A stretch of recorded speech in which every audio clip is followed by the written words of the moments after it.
Nah, itulah asal-usulnya. Jadi kita udah paham ya, asal-usulnya wanita menggunakan perhiasan wabil khusus berupa anting.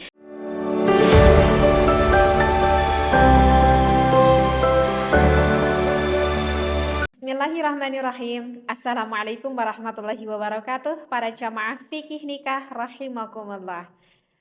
Ketemu lagi nih sama Teteh di sini ya. Mudah-mudahan setiap video yang disampaikan oleh Teteh ini selalu mendapatkan ilmu yang bermanfaat bagi kita. Amin ya Allah ya Rabbal Alamin. Dan mudah-mudahan Teteh selalu mengharapkan kita semuanya di dalam situasi kondisi apapun, kita selalu berada di dalam rahmatnya Allah. Amin ya Allah ya Rabbal Alamin. Nah, bismillah walhamdulillah wassalatu wassalamu ala rasulillah. Pada jamaah fikih nikah, kalian tahu ya, kalau misalkan wanita itu adalah zuyyina linnas. Kalau wanita itu adalah papaesnya. Jantan istri mah resep ngagelis. Istri mah resep gigindingan. Istri mah resep anu sararengit. Nah, itu teh ciri khas sosokna istri seperti itu. Ya begitulah wanita, karena memang wanita itu memang sudah fitrahnya. Wanita itu adalah sudah fitrahnya, wanita itu senang bersolek gitu ya, senang dengan dandanan-dandanan, memang udah fitrahnya seperti itu. Berbeda dengan laki-laki. Kalau yang disukai laki-laki apa? Kalau yang disukai laki-laki itu kebanyakannya apa? Wanita. Iya, iya. Kalau yang disukai laki-laki itu adalah wanita. Makanya kalau di surga itu kan disiapkan ada bidadari untuk para kaum laki-laki ya. Tetapi kalau untuk para kaum wanita, karena itu tergantung kesenangannya kan. Kalau wanita itu kan lebih senang dengan yaitu zuyyina linnas seperti itu. Maka nanti di surga pun akan dimanjakan oleh Allah itu ya, tidak jauh dengan sosok wanita ya seperti wanita, kalau laki-laki ya seperti laki-laki seperti itu. Nah, di antaranya wanita itu yang sangat menyukai sekali akan perhiasan di dalam tubuhnya. Ya, misalkan apa coba kalau wanita, dan itu kan hukumnya diperbolehkan kan. Bahkan kalau misalkan anak gadis, kalau orang tuanya itu punya uang untuk membelikan perhiasan bagi anaknya, itu sangat dianjurkan sekali loh. Di dalam kitab Qurratul Uyun, apa itu, seseorang tua yang mempunyai anak gadis perempuan, berhiaslah, percantiklah anak gadismu dengan hiasan-hiasan. Ya, kalau misalkan punya anting di telinganya, pakailah anting.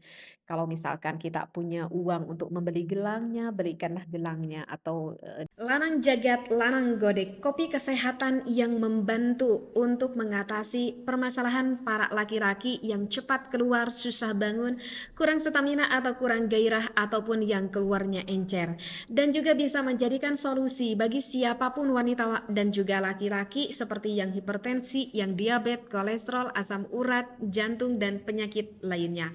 Bisa didapatkan ini kopi di Shopee, Lazada, Tokopedia, dan juga TikTok Al Asran, jangan lupa nama tokonya. Jika pengen konsul dulu, bisa di-chat di tokonya masing-masing. Di jarinya pakailah cincin apapun itu ya. Kebetulan tapi Teteh sendiri nggak pakai perhiasan, nggak tahu alasannya apa. Tapi para jamaah fikih nikah, kalian itu udah tahu nggak asal usulnya, awal mulanya itu wanita tuh menggunakan anting itu ada asal usulnya nggak? Kalau di dalam sejarah Islam itu kenapa wanita menggunakan anting itu sebetulnya ada asal usulnya. Nah, asal usulnya ini kenapa wanita menggunakan anting di telinganya itu didapati di dalam kisahnya Nabi Ibrahim alaihissalam. Mungkin kita semua udah tahu ya bahwa Nabi Ibrahim alaihissalam itu mempunyai dua sosok istri. Yang pertama itu adalah Siti Sarah. Kemudian Nabi Ibrahim menikahi seorang amat atau hamba sahaya yang bernama Siti Hajar. Dari Siti Sarah Nabi Ibrahim mempunyai anak, dari Siti Hajar pun mempunyai anak. Dari Siti Sarah Nabi Ibrahim mempunyai anak yang bernama Nabiullah Ishak alaihissalam. Kemudian dari Siti Hajar pun menjadi sosok seorang nabi, masya Allah, yaitu Nabiullah Ismail alaihissalam. Duanya istrinya itu dua-duanya anaknya itu sama laki-laki. Nah, diceritakan begini ceritanya. Diceritakan pada suatu hari Nabi Ibrahim itu mengadakan suatu perlombaan terhadap dua anaknya yang lucu, yaitu Nabi Ismail dan Nabi Ishak alaihissalam. Tapi di dalam kitab kisah Sulambiya ini tidak diceritakan perlombaannya itu perlombaan apa gitu ya, entah perlombaan lari atau memanah atau renang nggak tahu gitu ya. Cuman mengadakan suatu perlombaan yang mungkin perlombaan yang cocok untuk anak-anak gitu ya. Lakukanlah perlombaan. Nah, ketika melakukan perlombaan itu Nabi Ishak dan Nabi Ismail alaihi salam, dan kalian tahu gak siapa yang menang? Yang menang itu adalah anaknya Siti Hajar. Sedangkan Siti Hajar itu adalah hamba sahaya ya. Berbeda dengan Siti Sarah itu wanita yang merdeka. Kalah ceritanya. Nabi Ishak alaihi salam itu kalah oleh Nabi Ismail alaihi salam. Nah, dikarenakan Nabi Ismail alaihi salam menang, maka itu Nabi Ibrahim merangkul kepada Nabi Ismail alaihi salam. Kemudian Nabi Ismail didudukkan di atas pangkuan Nabi Ibrahim alaihi salam, sedangkan anaknya Siti Sarah yaitu Nabi Ishak alaihi salam didudukkan di sampingnya Nabi Ibrahim alaihi salam. Sedangkan Nabi Ismail didudukkan di atas pangkuannya. Nah, kejadian itu dilihat oleh ibunya Siti Sarah. Maksudnya oleh istrinya.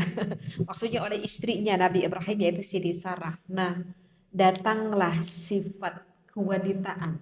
Apa sifat wanita? Kalian tahu gak para jamaah fikih nikah? Sifat wanita itu apa? Gampang cemburu, mudah cemburu. Kalau udah cemburu biasanya suka apa? Suka hilang rasional otaknya. Kalau wanita sudah cemburu suka hilang itu. Apa itu rasional otaknya itu biasanya logikanya, maksudnya rasional logikanya itu suka hilang. Begitu juga Siti Sarah cemburu itu kepada kepada Nabi Ismail alaihi salam.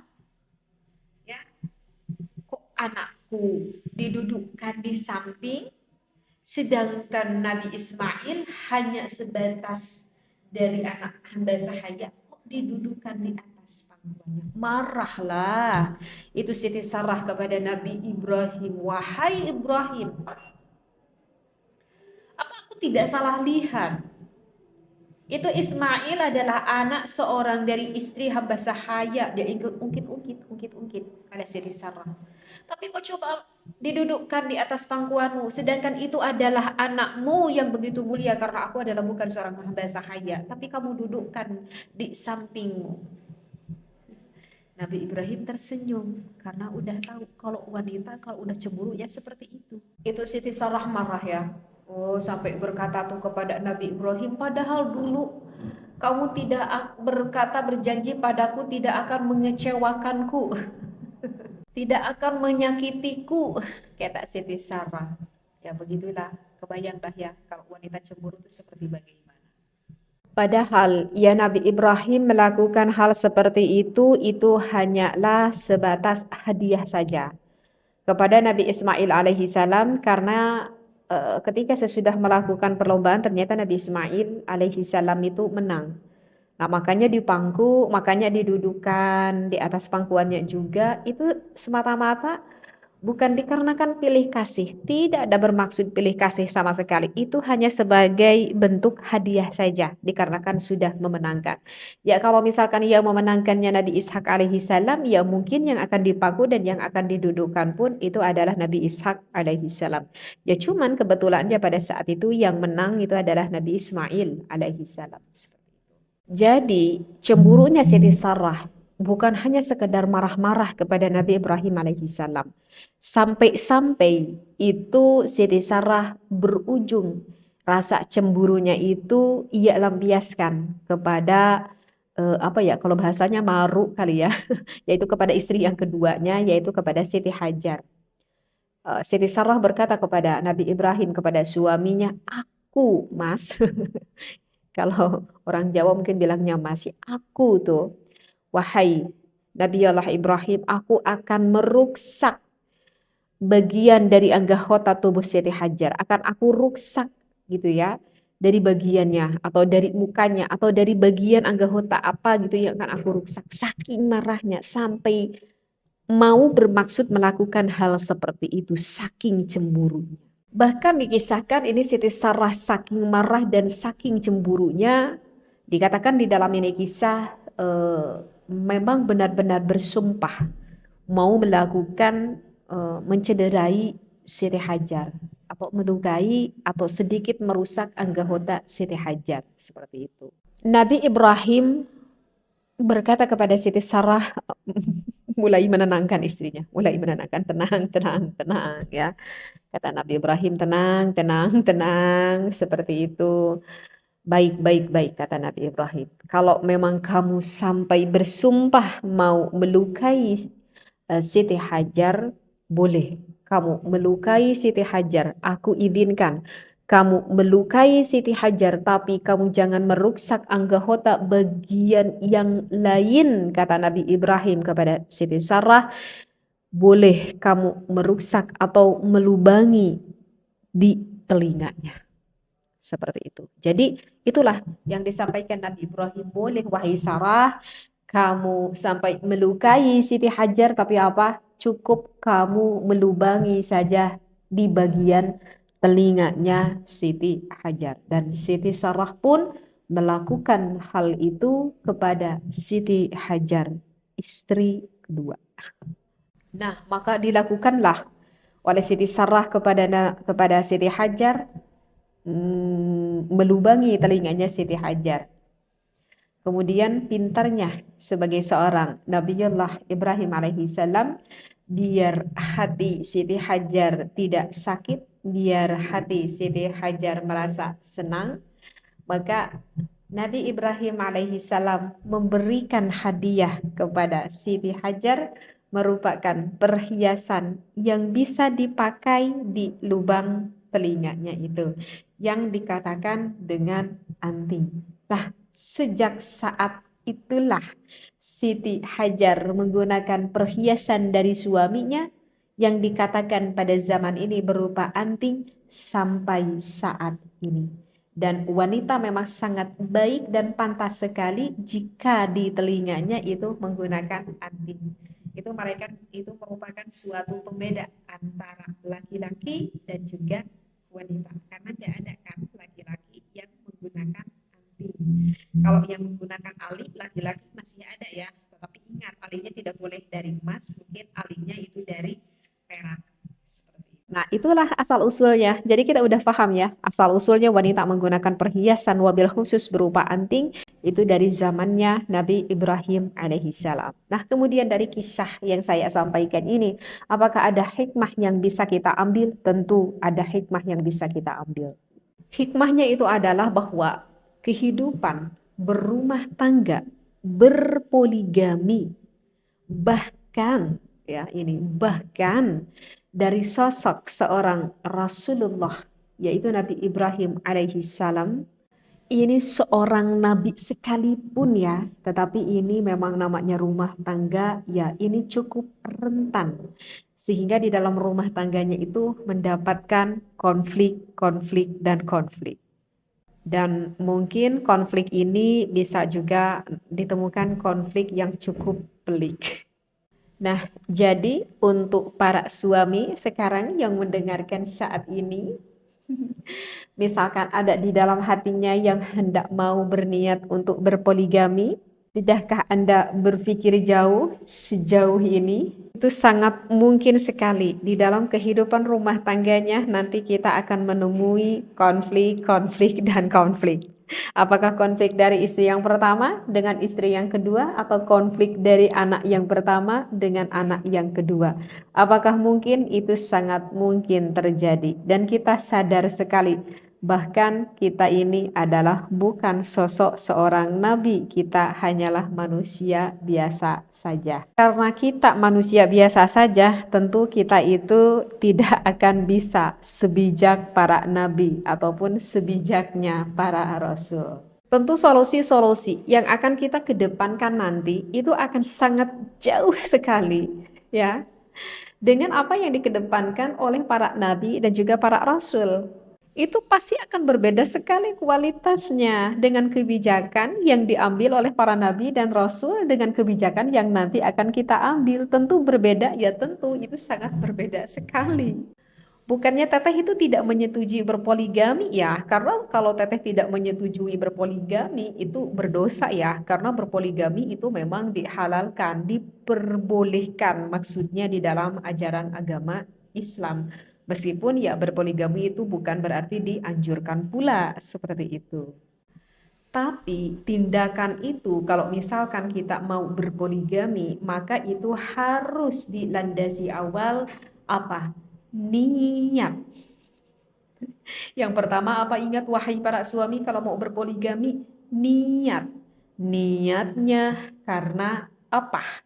Sekali lagi, niatnya karena apa? Dan tentu kalau orang yang mau berpoligami itu harus sudah siap ilmunya yang berhubungan tentang berpoligaminya dan juga ilmu-ilmu yang lainnya, apalagi di dalam urusan ukhrawi, karena bebannya di akhirat itu akan lebih besar lagi. 2 istri loh, 3 istri loh, 4 istri loh, anak-anaknya lebih banyak loh. Dan juga kalian yang mau berpoligami, jadilah sosok seorang suami yang sangat berbijaksana. Sekali lagi, yang sangat berbijaksana sekali, yang amat sangat mumpuni yang dimiliki oleh sosok seorang suami. Karena 1 istri aja kita harus berbijaksana, apalagi 2, 3, 4 istri. Kalian, wahai para suami, harus menjadi sosok yang lebih sabar, yang lebih teguh, yang lebih kuat, yang lebih kaya, dan yang lebih berbijaksana di dalam menyikapi konflik-konflik yang nanti mungkin akan dihadapi dari istri ke 1, 2, 3, ataupun 4, dan juga anak-anaknya. Jadi dari kisah ini yang Teteh sampaikan di dalam kitab Qisasul Anbiya, mudah-mudahan bisa mendapatkan hikmah di dalam rumah tangga kita. Wallahu a'lam. Wassalamualaikum warahmatullahi wabarakatuh.